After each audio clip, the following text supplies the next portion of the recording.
आइए आज का देखते हैं, दैनिक जागरण का विश्लेषण करते हैं। तो दैनिक जागरण है, देखिए पहला खबर है कि न्यायपालिका पर दबाव डालने का हो रहा प्रयास। ये पहला खबर है कि न्यायपालिका पर दबाव डालने का हो रहा प्रयास। ठीक है, तो ये जो है 600 से अधिक वकीलों ने न्यायाधीश चंद्रचूड़ को लिखा है लेटर कि न्यायपालिका को दबाने का प्रयास किया जा रहा है। ये खबर को प्राथमिकता दिया गया है, लेकिन ये खबर आपके किसी काम का नहीं है, इसको मैं छोड़ के बढ़ता हूँ आगे। फिर आगे देखिए, ज़रूरत पड़ी तो अग्निपथ में बदलाव संभव। ये राजनाथ सिंह बोले हैं कि ज़रूरत अगर पड़ी तो अग्निपथ में हम बदलाव करेंगे, अग्निपथ योजना में बदलाव करेंगे। ठीक है, तो जानते हैं कि अग्निपथ योजना जो है उसमें 18 से 17.5 वर्ष ही हैं, 18 से 20 वर्ष उम्र के अग्निवीर बनाए जाते हैं, लोगों को बनाया जाता है। और केंद्र सरकार ये योजना कब लाई थी? तो 14 जून 2022 को लाई थी। कब लाई थी? 14 जून 2022 को केंद्र सरकार ये योजना लाई थी, अग्निपथ योजना। तो अभी चुनाव का टाइम है, तो ये बोल दिए हैं कि ज़रूरत पड़े तो इसको मैं हटा सकता हूँ ताकि वोट प्रभावित न हो। बाकी इन लोग का क्या कहना, क्या करेंगे। जेल में बंद पूर्वांचल के माफिया मुख्तार अंसारी की मौत हो गई। इसको भी हम लोग देखेंगे। हार्ट अटैक से इनकी मौत हुई है, ऐसा कहा जा रहा है।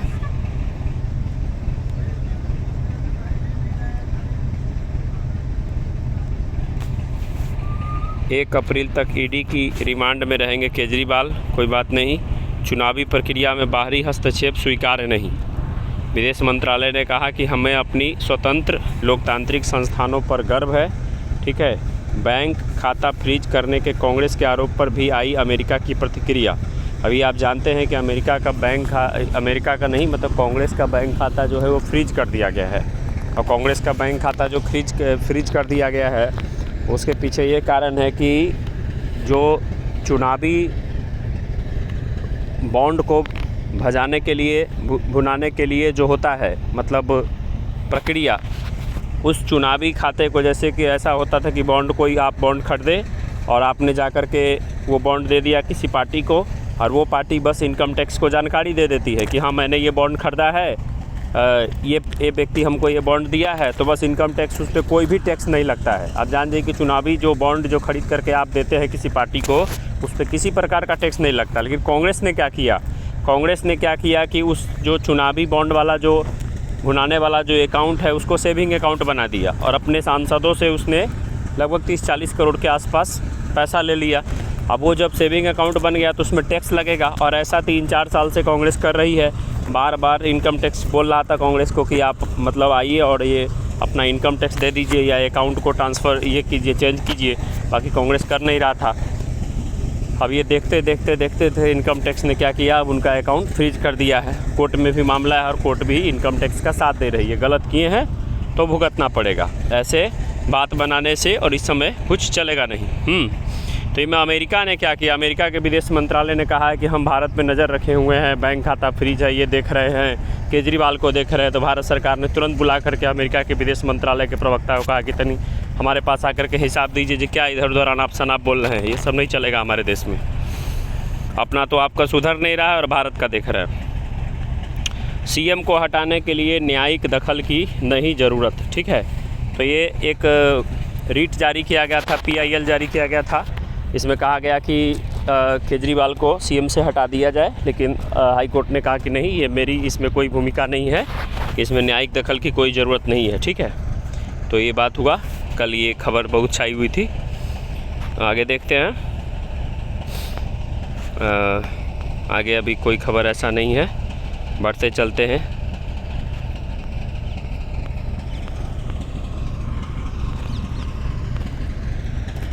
आगे लगातार मैं देखते चल रहा हूँ, आपके खबर का कोई इसमें भी मिल नहीं रहा है जो आपके काम का खबर हो, क्योंकि आजकल तो चुनाव चल रहा है तो सारा खबर जो है राजनीति से प्रेरित है। यहाँ पे थोड़ा सा देख लिया जाए। अरुणाचल प्रदेश पर सवाल, ठीक है, अरुणाचल प्रदेश पे सवाल उठा। LAC शांति के लिए वार्ता भी कर रहा चीन एक तरफ तो अरुणाचल प्रदेश को लेकर लगातार बयानबाजी कर रहा है, लेकिन दूसरी तरफ वो भारत के साथ वास्तविक नियंत्रण रेखा, जिसको LAC बोलते हैं, लाइन ऑफ एक्चुअल कंट्रोल बोलते हैं, पर तैनात सैनिकों की वापसी के लिए बातचीत कर रहा है। बुधवार को बीजिंग में भारत और चीन के विदेश मंत्रालय की अगुवाई में स्थापित व्यवस्था WMCC की बैठक हुई। ठीक है, इसमें WMCC की बैठक में भारत और चीन के सीमा से जुड़े मामलों पर विचार विमर्श करने की व्यवस्था है, जिसकी 29वीं बैठक थी। यह बैठक मई 2020 में पूर्वी लद्दाख क्षेत्र में चीनी सैनिकों की घुसपैठ से उपजी स्थिति के समाधान की लगातार हो रहा है और ये अभी भी है। ठीक है, ये इसमें इसके बारे में दिया गया है कि LAC रेखा पर जो है चीन बात करना चाहता है, लेकिन चीन के बात करने का कितना मन है आप लोग तो जानते ही हैं कि चीन का क्या स्थिति है। वो अरुणाचल प्रदेश को अपना दावा करता है और भारत के वो कहता है कि मेरा हिस्सा है। आगे चलते हैं। भारत में बच्चा पैदा होते ही बोलता है आई माँ और AI PM मोदी। ये जो हैं मोदी और बिल गेट्स के बीच AI से लेकर के UPI तक हुआ चर्चा। वार्ता का आज होगा प्रसारण, तो ये थोड़ा सा देखिएगा क्योंकि इससे बहुत सारे सवाल, एक दो सवाल आपको मिल सकता है। 1991 के आर्थिक सुधार नरसिम्हा राव और मनमोहन लाए, कांग्रेस नहीं। तो आप जानते हैं 1991 में देश की स्थिति कितनी ख़राब थी, आर्थिक स्थिति में हम बहुत पीछे थे। तो ये जो है लेखक और टिप्पणीवाद गुरुचरण दास हैं। गुरुचरण दास का कहना है कि पूर्व प्रधानमंत्री PV नरसिम्हा राव और तत्कालीन वित्त मंत्री मनमोहन सिंह थे जो 1991 में आर्थिक सुधार लाए थे, न कि कांग्रेस पार्टी। अपनी पुस्तक the dilemma of an Indian liberal, तो इनका पुस्तक आपके एग्जाम में पूछ सकता है। गुरुचरण दास जी की पुस्तक आई है। गुरुचरण दास जी की पुस्तक का नाम है द डिलेमा। क्या पुस्तक का नाम है? The dilemma of an Indian liberal में इन्होंने ये बात कही है। ठीक है, कि 1991 के आर्थिक सुधार में नरसिंह राव और मनमोहन लाए थे, कांग्रेस नहीं लाई थी। तो ये आपको परीक्षा बार बार पूछता है। 1991 के सुधार के समय प्रधानमंत्री कौन थे? तो PV नरसिम्हा राव। खूब सवाल आता है परीक्षा में। और उस समय वित्त मंत्री कौन थे? तो मनमोहन सिंह थे। तो आगे देखते चलते हैं। अब देखते हैं हिंद महासागर में नई चुनौतियाँ। ये आपको अच्छा खबर है, देखते हैं इसको। हिंद महासागर में नई चुनौतियाँ क्या है? हिंद महासागर स्थित मालदीव में नई सरकार गठित होने से उनकी भारत की तानातानी बढ़ने लगी है। रसातल में जा रहे रिश्तों का संज्ञान लेते हुए मालदीव के पूर्व राष्ट्रपति मोहम्मद नशीद ने अपनी जनता की ओर से भारत से माफ़ी मांगी। उन्होंने मालदीव से राष्ट्रपति मोहम्मद मुइज़ू के सामान्य कूटनीतिक शिष्टाचार के प्रतिकूल व्यवहार पर भारत की संयम प्रतिक्रिया को भी सराहा। नशीद ने कहा, जब मालदीव के राष्ट्रपति ने भारतीय सैन्यकर्मियों से देश छोड़ने को कहा तो भारत ने किसी प्रकार का कोई दबंगई नहीं दिखाई, मामले में संवाद की राह अपनाई। मुइज़ू का चुनाव प्रचार अभियान ही भारत विरोध से शुरू हुआ था। उन्होंने ही कहा, जो वहाँ के पूर्व राष्ट्रपति हैं जिनका नाम है मोहम्मद नशीद, वो खुद वहाँ के जो वर्तमान राष्ट्रपति हैं मोहम्मद मुइज़ू, उसके बारे में बोल रहे हैं कि उसने अपने चुनाव अभियान का शुरुआत ही भारत विरोध से किया था। सत्ता संभालने के बाद उन्हें अपने विदेश दौरे के लिए तुर्की को चुना था। मतलब कोई भी मालदीव में अगर बनता था, आप जानते हैं कि एशिया में सबसे छोटा देश मालदीव है, जनसंख्या के मामले में भी और क्षेत्रफल के मामले में भी। तो तुर्की, तो पहला जो मालदीव में कोई भी बनता है अगर राष्ट्रपति, तो सबसे पहले भारत के दौरा पे आता है। लेकिन ये जो मोहम्मद मुइज़ू है सबसे पहले तुर्की की यात्रा पर गया। तुर्की को भी तुर्की कहा जाता है, जबकि उनके पूर्ववर्ती अपने पहले विदेश दौरे पर भारत आते रहे। दिसंबर में आयोजित कोलंबो सुरक्षा सम्मेलन में भी मालदीव नहीं आया। मुइज़ू सरकार ने भारत के साथ हाइड्रोग्राफिक सर्वे के अनुबंध को भी आगे बढ़ाने से इनकार कर दिया। हाइड्रोग्राफिक सर्वे भारत का था, उसको भी इसने क्या किया, इनकार कर दिया। पिछले साल के अंत में और नव वर्ष के अवसर पर प्रधानमंत्री नरेंद्र मोदी के लक्षद्वीप दौरे के बाद भी तल्खियां देखी गई। मालदीव के कुछ मंत्री को लगा कि मोदी मालदीव के मुकाबले लक्षद्वीप को खड़ा करने का प्रयास कर रहे हैं। उन्होंने भारतीय प्रधानमंत्री पर कुछ अपमानजनक टिप्पणियां की। उसके बाद इंटरनेट मीडिया पर व्यापक आक्रोश देखा गया, जिसकी तमिश मालदीव और उसके पर्यटन उद्योग को झेलनी पड़ी। इस पर भी मुइज़ू की हेकरी कम नहीं हुई। उसने कहा कि हम भले ही छोटे देश हैं, लेकिन इसका अर्थ यह नहीं कि हमें कोई धमकाएगा, क्योंकि वो चाइना के गोदी में जाकर बैठ गया हुआ है। एक और मुइज़ू के नेतृत्व में मालदीव भारत से किनारा कर रहा है, तो दूसरी ओर वह चीन की नज़दीकियाँ बढ़ाने में लगा है। चीन की महत्वाकांक्षी बेल्ट एंड रोड इनिशिएटिव योजना की सराहना करते हुए मुइज़ू ने मालदीव के इतिहास की सबसे उल्लेखनीय अवसंरचना परियोजना बताया। जब मुइज़ू को मालदीव में मौजूद चुनिंदा भारतीय सैनिकों को वापसी को लेकर कुछ ज़्यादा ही जल्दीबाजी थी। मात्र 88 सैनिक है, उसको भगाने के लिए लग रहा है जैसे कि इसके देश को लूट रहा है, इतना तमाशा बनाया हुआ है ये मुइज़ू। वही चीन के साथ सामरिक करार को लेकर भी वह बहुत हड़बड़ी में दिख रहा है। चीन के साथ इस करार में तमाम बातें भले ही गुप्त रखी जा रही हो, लेकिन सामरिक मामलों में चीन की संदिग्ध मंशा छिपी हुई नहीं है। वो वाकई हैरान करने वाला है। सामरिक साझेदारी के मोर्चे पर मोइजू को पारदर्शी एवं लोकतांत्रिक व्यवस्था वाले भारत से तो समस्या थी, लेकिन तानाशाही शासन वाले साम्यवादी चीन के साथ कोई समस्या नहीं। इस पूरे प्रकरण पर भारत की प्रतिक्रिया बहुत परिपक्व और संयम है। विदेश मंत्री एस जयशंकर ने कहा कि कई बार देशों के बीच कुछ गलतफहमियां पैदा होती है। जयशंकर ने कूटनीतिक माध्यम से जरिए इन गलतफहमियों को दूर करने की आशा भी जताई। हमारे विदेश मंत्री एस जयशंकर है, जानते ही हैं कितने बेहतरीन व्यक्ति हैं। बीते दिन मोइजू के तेवर कुछ नरम भी दिखे जब उन्होंने भारत से लिए कर्ज के प्रावधानों को लेकर कुछ राहत रियायत बरतने की बात कही। उल्लेखनीय है कि मालदीव इस समय भारी कर्ज के बोझ तले हुए हैं। बीते दिनों मोइजू के तेवर कुछ नरम भी दिखे जब उन्होंने भारत से लिए कर्ज के प्रावधानों को लेकर कुछ रियायत बरतने की बात कही। चीन के प्रति मालदीव की हालिया झुकाव भारत के नज़रिए से तो वैसे ही उसका अंदरूनी मामला है, लेकिन इसके लिए चिंता की कड़ी सामरिक रूप महत्वपूर्ण हिंद महासागर में चीन की निरंतर बढ़ती पैठ से जुड़ी है। पारंपरिक रूप से मालदीव की विदेश नीति भारत और चीन को लेकर संतुलन साधने की रही है, मगर मोइजू सरकार ने बीजिंग की नज़र इसमें महत्वपूर्ण सामुद्रिक क्षेत्र में अपनी भूमिका बढ़ाने पर केंद्रित है। हिंद प्रशांत के उभरते रणनीतिक अखाड़े में हिंद महासागर शक्ति को लेकर प्रतिस्पर्धा के अहम केंद्र के रूप में उभरा है। इसमें समकालीन भू राजनीति एवं भू आर्थिकी का महत्वपूर्ण कोण भी जुड़ा हुआ है।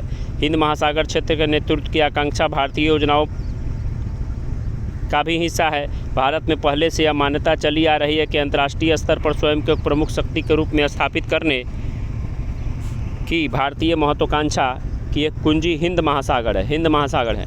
भारत के प्रभावशाली राजनयिक के.एम. पनिक्कर ने तो यहाँ तक कहा है कि भारत में भविष्य को सुरक्षित रखने के लिए हिंद महासागर के स्वरूप को वास्तविक रूप से भारतीय बनाए रखना होगा। ये बात कौन बोले? के.एम. पनिक्कर बोले हुए हैं। हाल ही के दौरे में भारतीय नेताओं ने इसी रणनीति को अपनाया। पूर्व प्रधानमंत्री अटल बिहारी वाजपेयी ने जहां हिंद महासागर के इतर फारस की खाड़ी और मलक्का स्टेट तक को भारतीय सुरक्षा की दृष्टि से महत्वपूर्ण माना।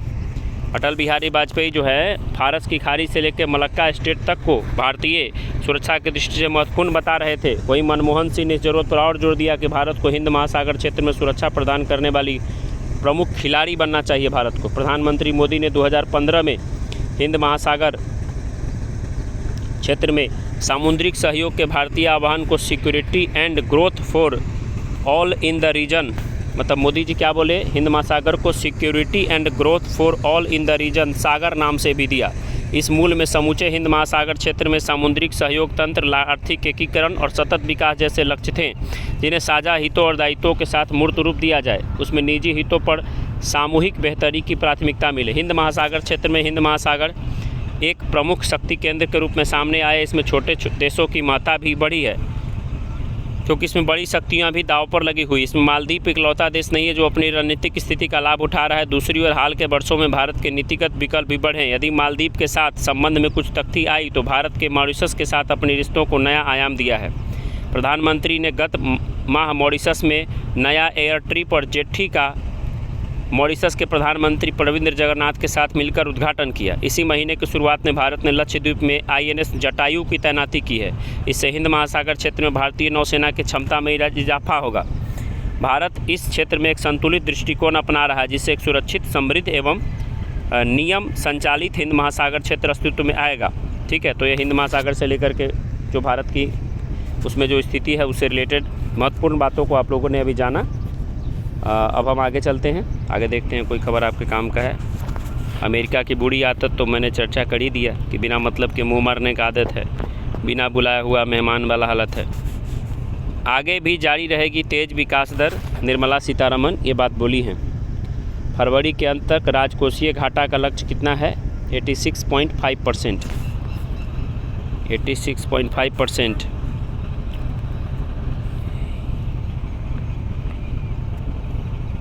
आगे देखते हैं। मुख्तार अंसारी का अध्याय यहाँ पे दिया हुआ है। ठीक है, मुख्तार अंसारी जो है बहुत ही अच्छे परिवार से थे। हालांकि उन्होंने जो रास्ता अपनाया वो गलत रास्ता था, लेकिन इन्हीं मुख्तार अंसारी के जो मुख्तार अंसारी किनके भतीजा हैं आपको पता है? हामिद अंसारी, जो देश के 2 बार उपराष्ट्रपति रह चुके हैं, उनके भतीजे हैं। हामिद अंसारी के भतीजे हैं मुख्तार अंसारी। इनके नाना जी और दादाजी भी स्वतंत्रता सेनानी वगैरह थे, तो इन्होंने गलत रास्ता अपनाया। अब इनको हार्ट अटैक से मृत्यु हुआ है। क्या कारण है, सब जांच पड़ताल होगा। पाक ने विदेश मंत्री डार के भारत संग व्यापार वाले बयान से पल्ला झाड़ा। पाक का विदेश मंत्री डार है, इसका नाम है इसाक डार। ये इसाक डार कहा जाए भारत से व्यापार करेंगे, पाकिस्तान कहा जाए नहीं भारत से व्यापार करेंगे तो चाइना गुस्सा हो जाएगा, हम कोई व्यापार उपार नहीं करेंगे।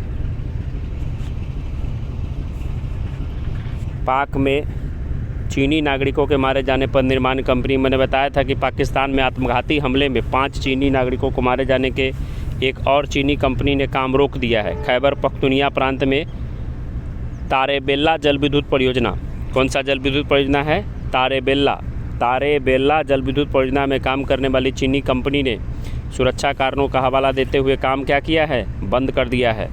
ठीक है, तो ये तारेबेल्ला में काम बंद कर दिया गया है। कमल किशोर यूएन में आपदा जोखिम न्यूनीकरण के विशेष प्रतिनिधि बने हैं। आपदा न्यूनीकरण के विशेष प्रतिनिधि कौन बने हैं? कमल किशोर बने हैं। कमल किशोर बने हैं यूएन में, यूनाइटेड स्टेट में। यूनाइटेड स्टेट जानते हैं कब बना? 24 अक्टूबर 1945 को। गाजा के अस्पताल में भीषण लड़ाई, 200 लड़ाकू मारे गए। आपके काम का नहीं। ये खबर देखिए, बाल्दीमोर दुर्घटना में चालक के दल से पूछताछ शुरू। देखिए, ये बाल्दीमोर का कल मैंने थोड़ा सा चर्चा किया था, आज मैं आपको बाल्दीमोर और अच्छा से बताता हूँ। देखिए बाल्दीमोर में क्या है कि एक मालदीव का जहाज़ है, मालदीव का नहीं, ये जहाज़ जो था, एक जो जहाज़ है उसमें जो चलाने वाला दल था वो भारतीय थे। इस जहाज़ को चलाने वाले दल कौन थे? भारतीय दल थे। ठीक है, और ये जहाज़ जा रहा था अमेरिका से होकर के। तो अमेरिका के राष्ट्रीय परिवहन सुरक्षा बल ने बुधवार को बाल्दीमोर में पुल से टकराने वाले जहाज़ डाली के कप्तान मतलब ये डाली है, इसका क्या नाम है? जहाज़ का नाम क्या है? डाली। ठीक है, तो डाली के कप्तान और उसके मुख्य इंजीनियरों से बातचीत किया। कहानी कुछ ऐसी है कि ये जो जहाज़ जा रहा था, मालवाहक जहाज़ था। ठीक है, तो मालवाहक जहाज़ जो ये जा रहा था, तो इसके जो चलाने वाले थे वो टोटल के टोटल भारतीय थे। भारतीय दल इसको चला रहा था। जब ये अमेरिका का जो बाल्दीमोर जगह है, जहाँ पर जो बाल्दीमोर ये पुल देख रहे, ब्रिज बना हुआ है, इसके पास जब ये पहुँचा तो अपना नियंत्रण खो बैठा। सारा सिग्नल वगैरह सब कुछ ऑफ हो गया, इसका काम करना बंद कर दिया। लेकिन इसके जो जहाज़ चलाने का जो टीम था, उस टीम ने बड़ी ही सद्बुद्धि से उसने क्या किया कि एक मैसेज ट्रांसपोर्ट किया, एक मैसेज भेजा और कहा कि जो भी इस पुल पर आवागमन उसको विदिन 5 मिनट के अंदर में रोक दिया जाए। और तुरंत एक्शन में आकर के सारा पुल पर जो एक्शन चल रहा था, लोग आ जा रहे थे, उसको रोक दिया गया। और सीधे ये जो जहाज़ है बाल्दीमोर में जो ये पुल है उस पर जा कर के टकराया, उसके एगो पिलर से टकराया और ये पुल टूट करके देख रहे हैं चकनाचूर हो गया। तो कोई भी लोग मारा नहीं गया, केवल पुल की क्षति हुई। खुद अमेरिका के जो राष्ट्रपति हैं उन्होंने क्या किया, आकर के प्रशंसा करने का काम किया इस चालक दल को। ठीक है, तो बंदरगाह पर जहाज़ के इंजन का किया गया था मेंटेनेंस। ठीक है, तो ये जो है यही बाल्दीमोर वाला घटना है। पुल के मलबे को हटाने, शिपिंग मार्ग को खोलने के लिए लाई जा रही है क्रेन। बीमा कंपनियों को हो सकता है अरबों डॉलर का नुकसान। ठीक है, तो ये पूरा का पूरा कहानी है। मैं आपको इसको दिखाता हूँ एक बार करके फिर से कि अमेरिका के राष्ट्रीय परिवहन सुरक्षा बोर्ड ने बुधवार को बाल्दीमोर में पुल के टकराने वाली जहाज़ डॉली के कप्तान और उसके साथ ही मुख्य इंजीनियर एक अन्य से पूछताछ किया। हालांकि NTSB ने कहा कि मामले की जांच में अभी 1 से 2 साल समय लगेगा। इसके साथ ही गोताखोरों ने लापता 6 मजदूरों में से 2 के शव और बरामद किए हैं। बता दें कि मंगलवार मालवाहक जहाज़ डाली पावर सिस्टम फेल होने के कारण अनियंत्रित हो गया और फ्रांसिस स्कॉट के पुल का नाम क्या है? फ्रांसिस स्कॉट में पुल है, जगह का नाम है बाल्दीमोर, वहाँ पर टकराया और गाड़ियाँ नदी में गिरे थे। इसमें से 2 लोगों को बचा लिया गया। 1-2 गाड़ी मतलब बच गया, लेकिन जो मैसेज ट्रांसपोर्ट किया गया, भेजा गया, इसके वजह से सब कोई बच गए। 21 चालक दलों का ये दस्ता था। ठीक है, और यही पूरा का पूरा कहानी है। अमेरिकी तटरक्षक बल के deputy commandant vice admiral Peter Gallier ने कहा कि चालक दल के सदस्य जांच में सहयोग कर रहे हैं। तो ये पूरा का पूरा कहानी है। लोगों की जान बच गई क्योंकि पूरा चालक दल बड़ी सद्बुद्धि से इसमें काम किया। ठीक है, और ये जो जा रहा था मालवाहक जहाज़, एक अमेरिका का जो पुल है बाल्दीमोर में, वहाँ पे दुर्घटनाग्रस्त हुआ, लोगों की जान नहीं गई। इससे रिलेटेड ये सवाल है। रूस का दावा, सबूत हमलादारों यूक्रेन, छोड़िए इसको। केविन पीटरसन ने लंदन के मेयर सादिक खान की आलोचना। लंदन के मेयर कौन है? सादिक खान, ठीक है। तो केविन पीटरसन इनका आलोचना किए हैं। केविन पीटरसन जानते हैं, बहुत अच्छे खिलाड़ी हैं। आईपीएल में भी तो आईपीएल चल रहा है। अब इसका आपको रहने देते, इतना ही बस इसमें काम का खबर है आज का।